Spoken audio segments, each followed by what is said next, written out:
Remy, you have the questions?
Hello. Hi, everyone. Long time no see. Welcome to the AMA. Yeah, we wait maybe a few more minutes. Maybe someone want to join. So yeah, give it a moment, 1 or 2 minutes. Thank you for joining.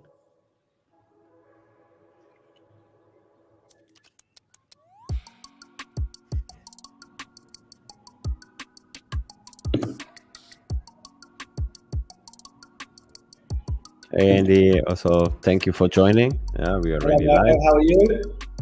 Fantastic. How are you feeling after your worldwide tour?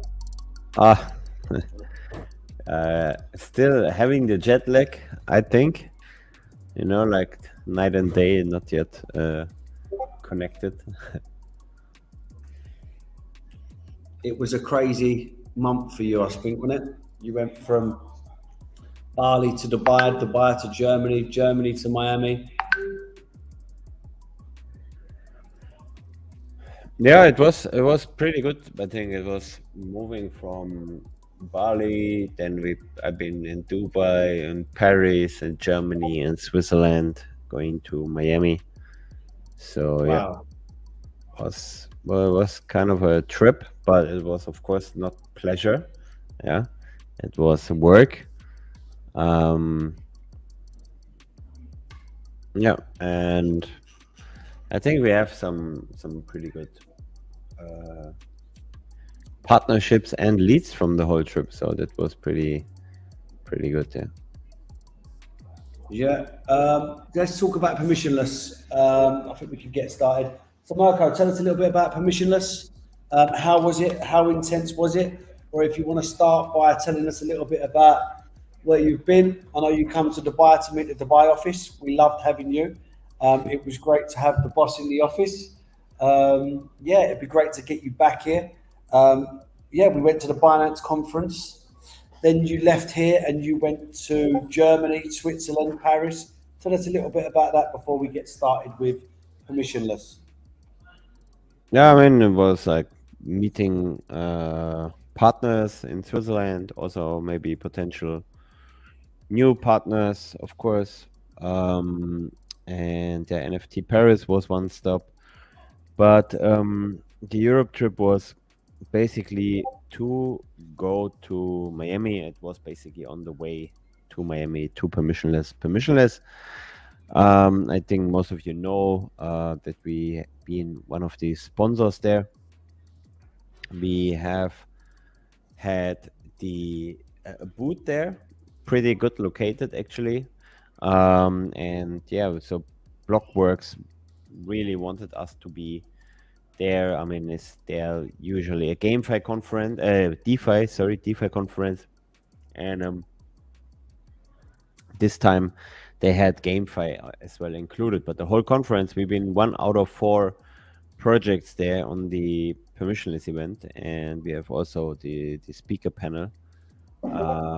What was pretty successful, really. Like there was so much demand on GameFi, and then Unix been pretty good located, and we had a lot of things going on. We had tournaments going on. I mean, for just for for show reason, but that made our booth like interactive.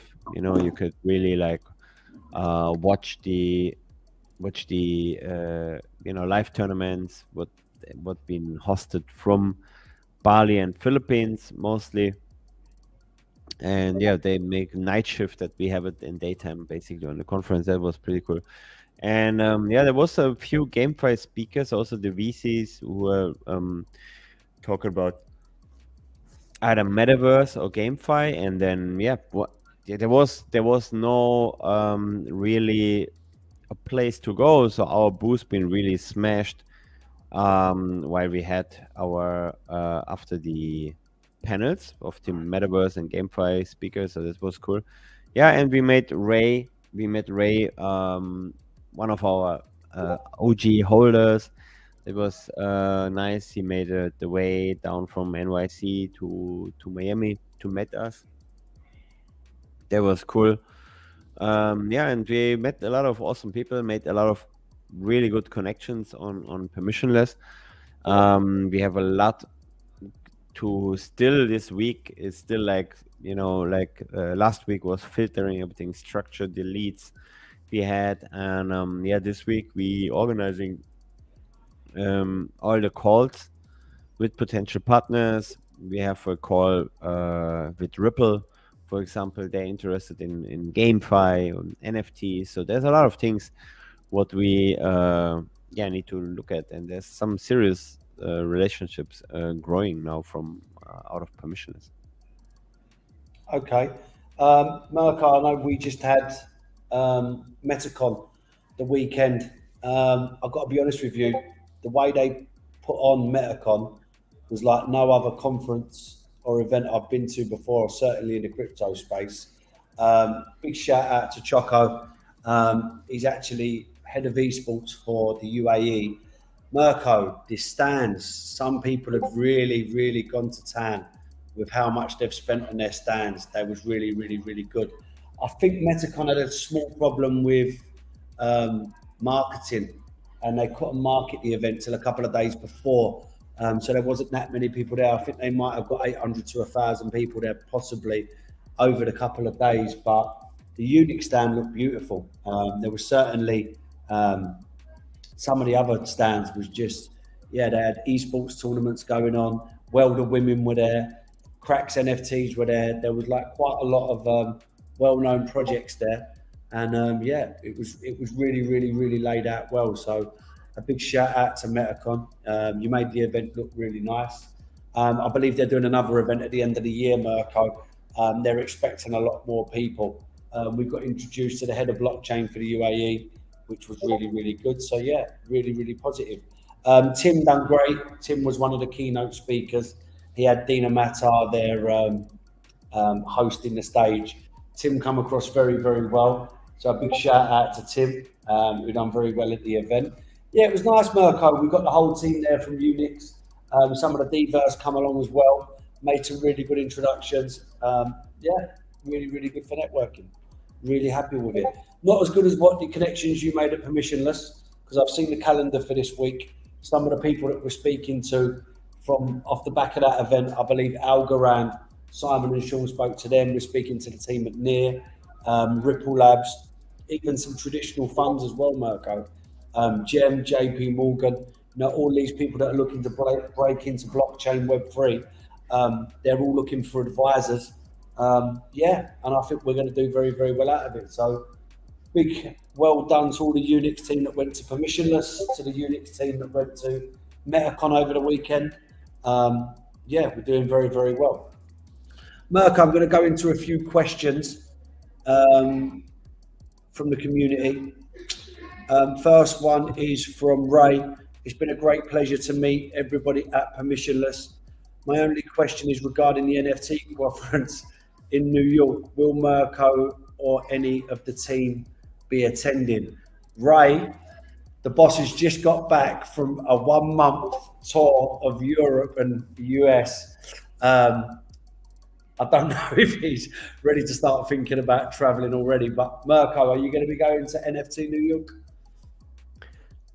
Yeah, the plan is there because NFT collection is, I mean, a pretty much immature state. I mean, it's it's still we looking for a lot of team members and so on, but it's not to launch the NFT collection in NYC and NFT NYC. It's basically to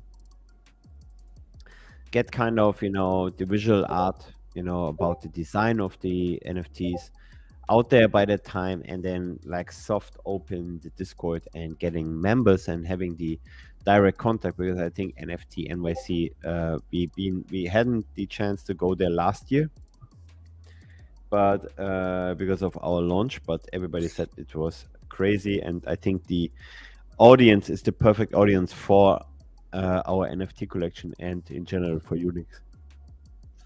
Ray, I do believe that Sean is going.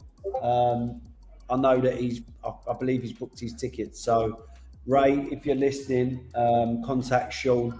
He is going to be going to NFT New York, I believe, with Mirko, if Mirko's going. Yeah, I will text you, Ray, if I'm going. So No we're already problem. brothers, Andy.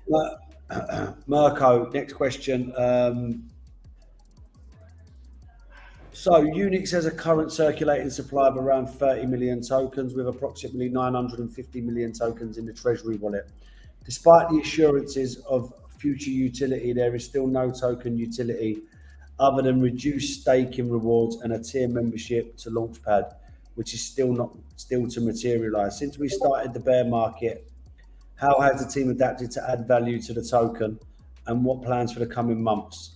What is the strategy moving forward to benefit long-term holders retaining the token if there are no current rewards? And how would you sell the token to a friend based on the tokenomics with the 950 million in the Treasury wallet? Mirko, would you like me to go into some of the token utilities and the revenue models that we're currently got and that we're thinking about implementing? It's okay, up to you. I can do it. I mean, like, the token utility, of course, it's I think for us it's the number one priority in Unix to build out a token, because at the end, we want holders, fans, and users. We want to give them the let's say something you can count on. Unfortunately, because of the market, the launchpad couldn't lift off.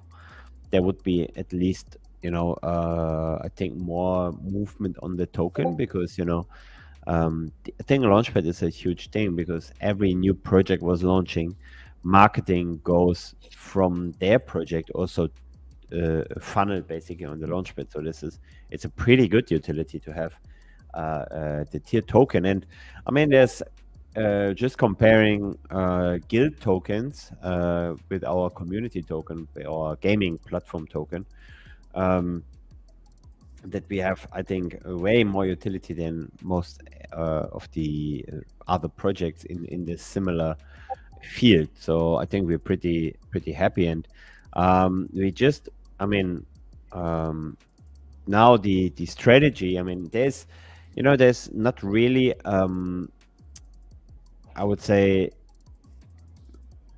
marketing need to wait a little bit. We still do our organic marketing growth, but it's no point to push into a market to get new holder when there is people are not willing to buy in. So this is something we can consider, of course, and yeah, we see it as everybody say the same thing in the space. It's time to build. Nothing you can do right now. You cannot influence. You have no impact on the market. With your with a new listing and so on. I mean, we hope that there is a greener end, but the games, the project itself, who already signed with our launchpad, they are all hesitating. It's the same topic there what we had before, that we need to wait on them to get ready to the market. Yeah, but I mean, we're building on the marketplace, what I go more in detail later on. So, Mirko, can I just stop you there? So, the Sure. main utilities at the moment for everybody is the DAO. We're at the final stages with the DAO. We've already spoken to a few key community members that are going to assist us in the proposals for the DAO. And the DAO can be implemented when we feel that it's the right time.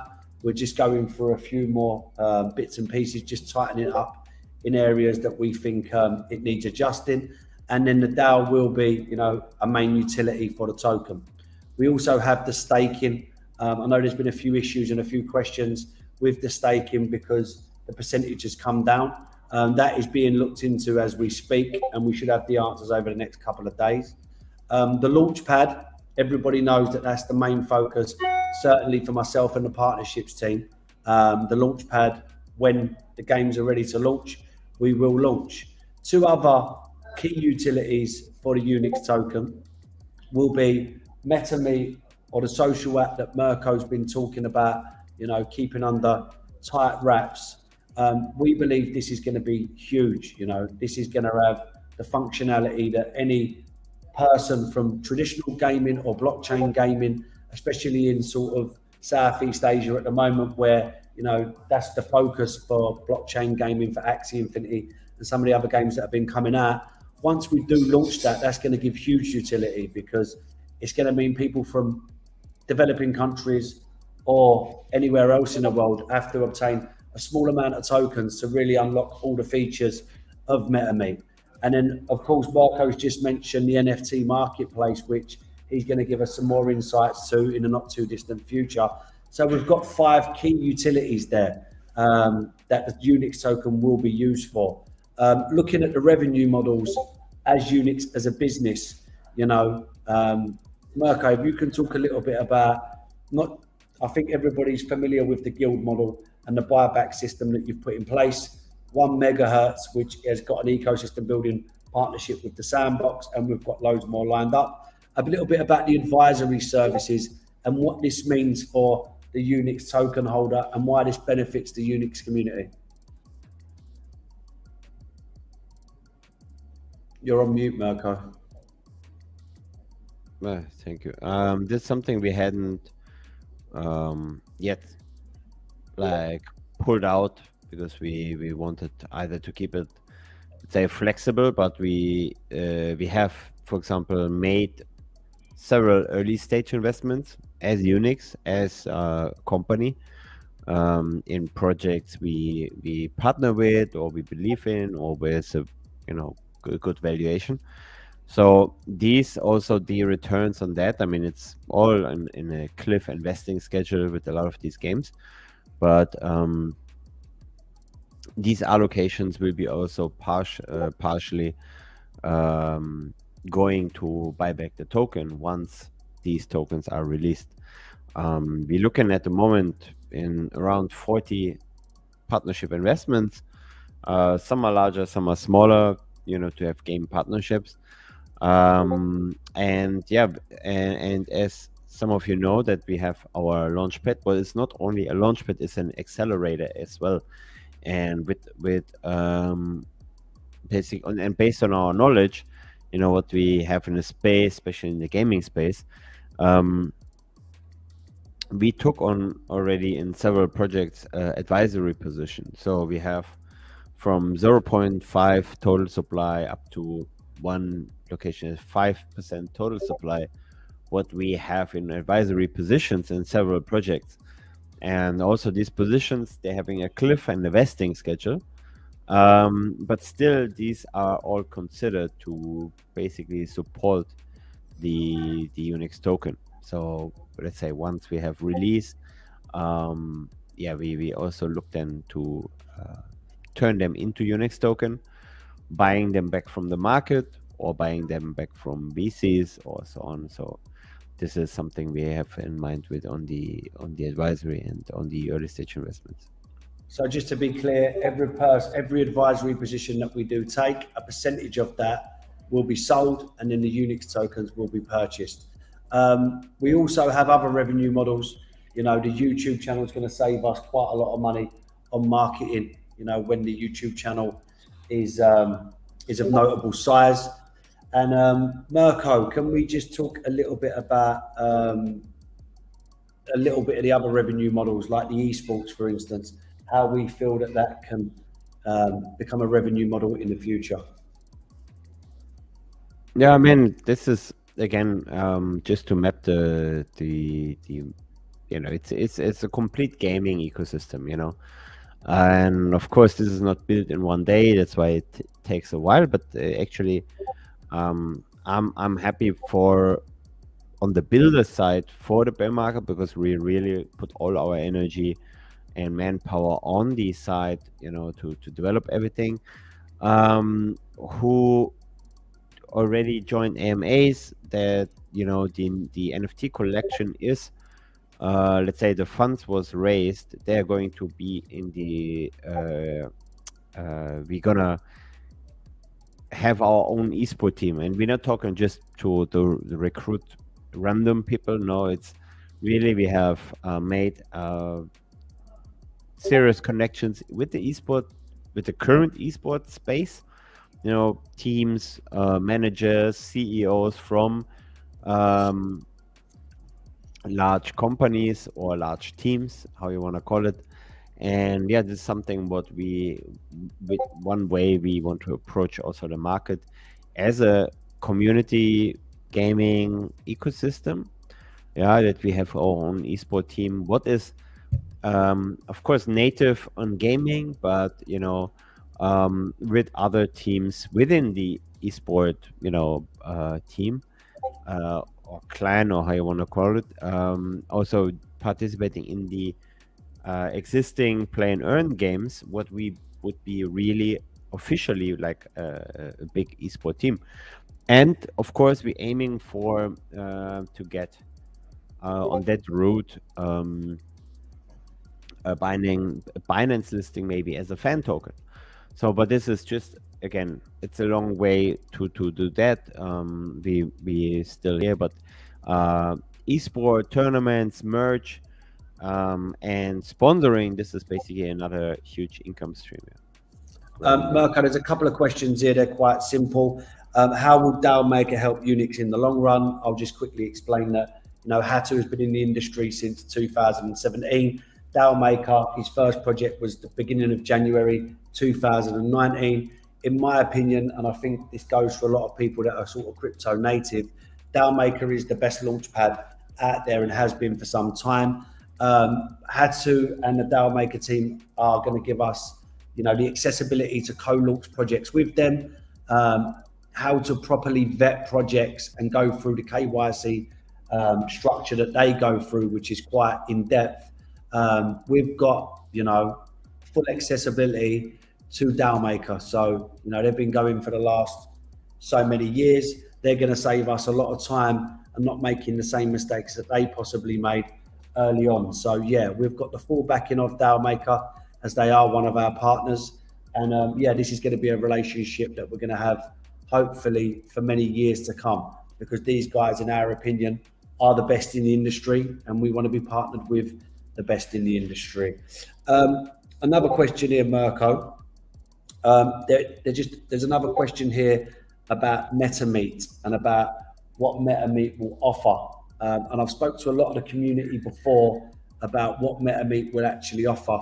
And it's going to be like a cross between Discord. It's going to have like a Tinder-like function.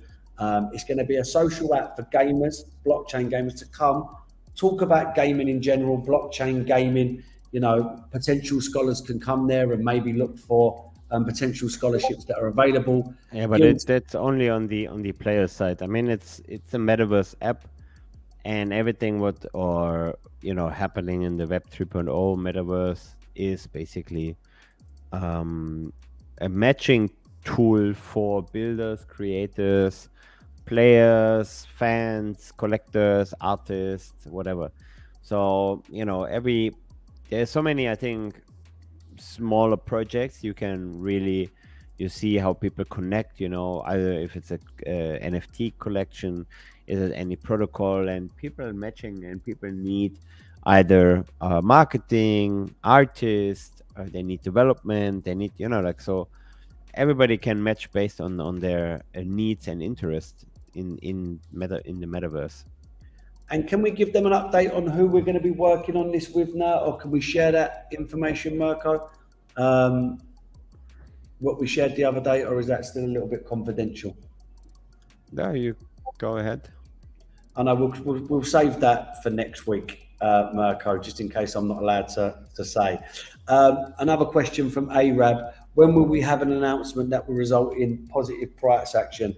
The response should not include the phrase market conditions. All I can say is we are working on a article that will be coming out that will be outlining all of the token utilities for Unix, all of the revenue streams that we have as a business, and that will be going out as an announcement, and that will be easy to find on our website. So hopefully when people are looking at how much utility the Unix verse does have, it will be simply explained and easy to find, as requested by several members of the community. I don't think there is any more questions at the minute, Mirko. Is there any more updates for the community or anything that you're working on at the moment that you'd like to share? Yeah, sure. I mean, first, now while we are back in our typical places, the AMAs will take place weekly as usual. We just building out also the podcast studio upstairs in our office here. So we're gonna try to get more roundtables together and more leadership thoughts on the Web 3.0 space, market updates, and so on. I think one important point is the marketplace. What we're looking at right now, we're finalizing the tech side. So basically, we have an awesome developer who is really talented and very advanced in what he's building. It's going to be very complex. I mean, marketplace, not just like OpenSea, buy, sell, and then you have it took them like a year or so to integrate one other blockchain, basically like Solana. So the marketplace we looking at is 7 blockchains. It's all the majors. It's Ethereum, Binance, Polygon, AVEX, Solana, then 2 more underdogs, Teso and Algorand. But continuously implementing more and more blockchains, because more blockchains, more volume, more transactions, and so on.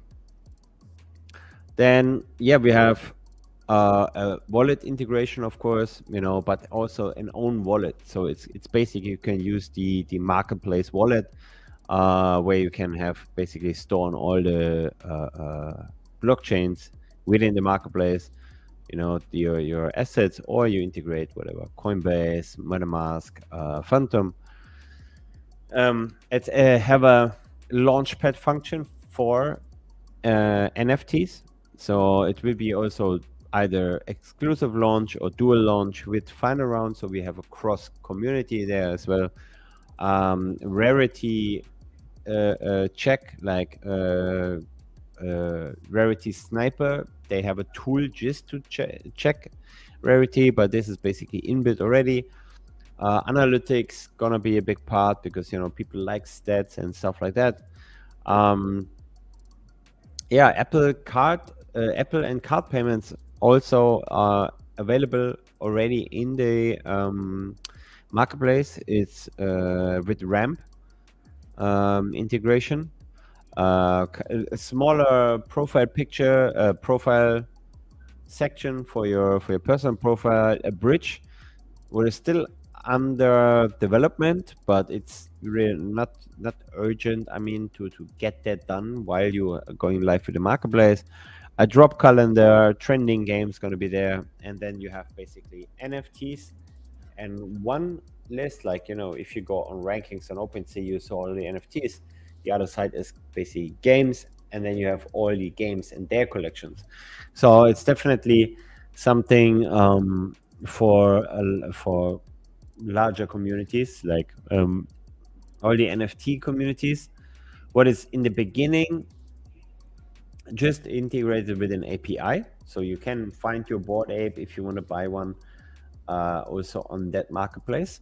But it's just you purchase it basically through an API, and the marketplace have the user and the transaction on their data, but and take a small cut on the transaction. And that's the unique feature. Maybe some of you who already listen and following the MA, there's a renting and leasing function for NFTs, and I think this is something very special. Plus, we are really advanced on the blockchains. We'll be really advanced with the wallet, with card payments, and so on. So that's really, yeah, we're looking maybe at 1.5 months maybe to be live there. That's gonna be a lot of let's say new workload for the partnership team. I wouldn't say it's too much, but we definitely built a team around the marketplace, especially for the outreach, because we need to onboard more and more NFT collections, games, all that stuff. And as you know, the bear market is not the place that so many projects launching, but in the NFT space, we usually see before even now OpenSea, the transaction are not really going down, or the volume in the beginning there was a little kickback. Yeah, but there's something MetaMeet we're building on, and also for an NFT creator, but this is really secondary. This is nothing urgent. This is something we also partner with a company who do that. And if everything goes well with the marketplace, we have an additional project with the same dev team. Of course, we try to have ownership with them, like together.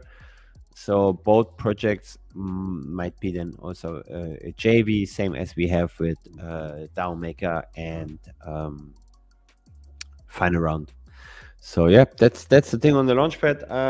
The collection, the NFT collection, as I mentioned, working on there. We're talking to several famous artists and talking to some superstars in the Esports scene, and trying to get them on board to underline that this is a serious project. Who's familiar with NFT project knows that you need to, if you just an unknown team, or just having an idea. It's same in the crypto space.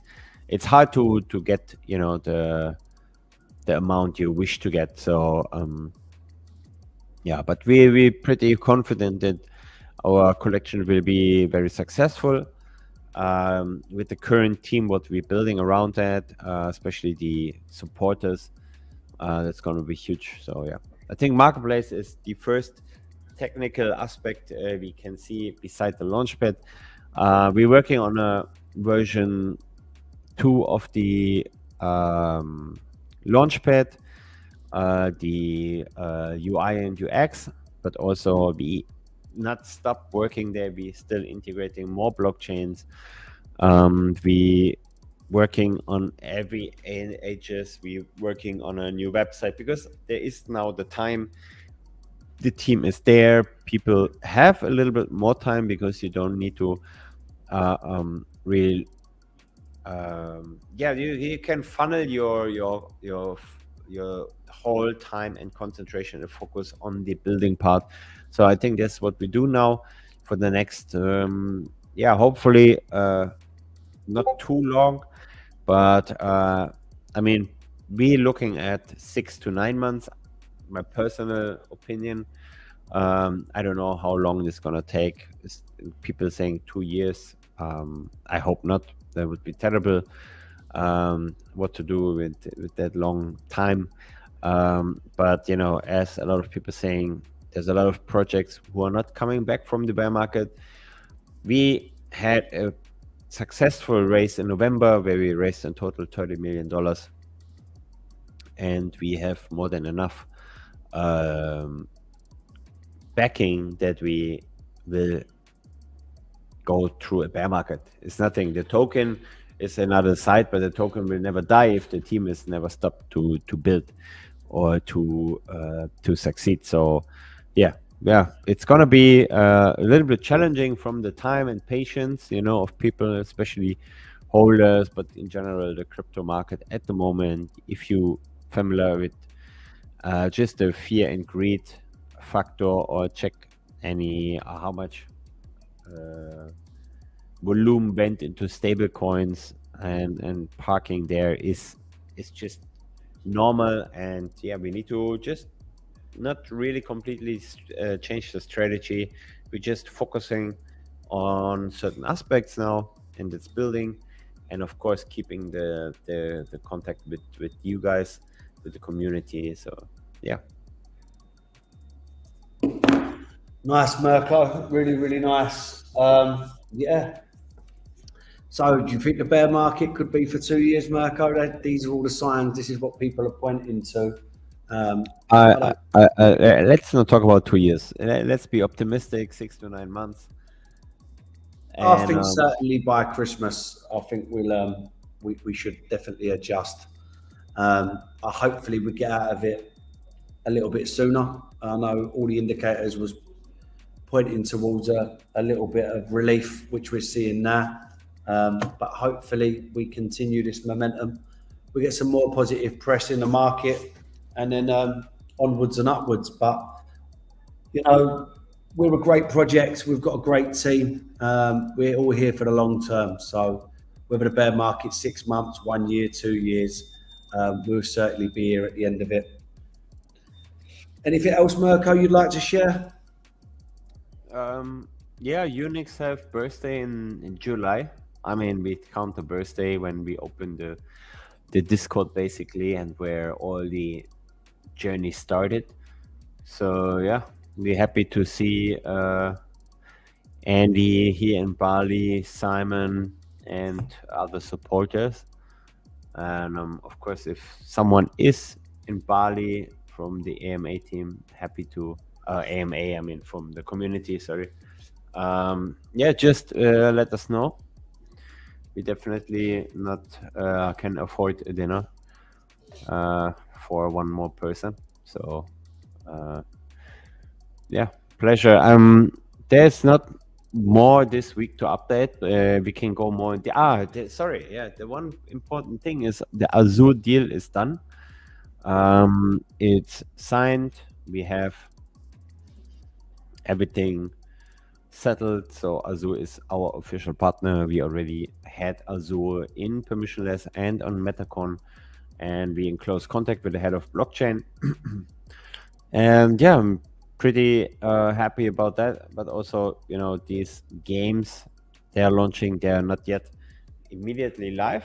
But the good thing is that, they are the third largest mobile publisher. This is already something, together with the largest gaming community in the play and earn space. It's a good combination. So yeah, we're very excited about that. And I would say we talk next Monday. And please, anything you want to know or you want to have any details, we have the sign-up sheet. We pull out one already for the next AMA, and then maybe if you want anything more in detail discussed, happy to talk then in detail about. Mirko, how excited are you about me coming back to Bali? Very, Andy, because I know you said, yeah, I'm gonna be back for the launch. Yeah, and then the launch happened and you was still back, and now it's almost half year and you're still not here. But it's okay. Look what we built in Dubai by the time. Yeah. Wow. For everybody that don't know, Mirko sent me out to Dubai on a fundraising mission in September, and I was meant to be back by November, and I'm still here. And we managed to set up an office, build a lovely team. So things are going very, very well. So to all the community, I'll just check the Telegram one more time, see if there's any more questions. Hopefully everything was answered well. Big shout out to Bruno as well, one of our bigger token holders, actually holding millions of tokens. I've been speaking to all of the community. Tokenomics, big shout out. Ivy. Big shout out to. Yeah, it's funny. Ivy's no longer a user on. Ivy's no longer a user on Telegram. So yeah, I'd hate to think we're being sabotaged by other projects or people that have got nothing better to do. But you know, this is part of life. Big shout out to everybody. I hope everybody's enjoying the calls we're having. I'm trying to be keeping everybody as up to date as possible. Yeah, community. Bye from Dubai. Bye bye. Have a good time. Stay healthy.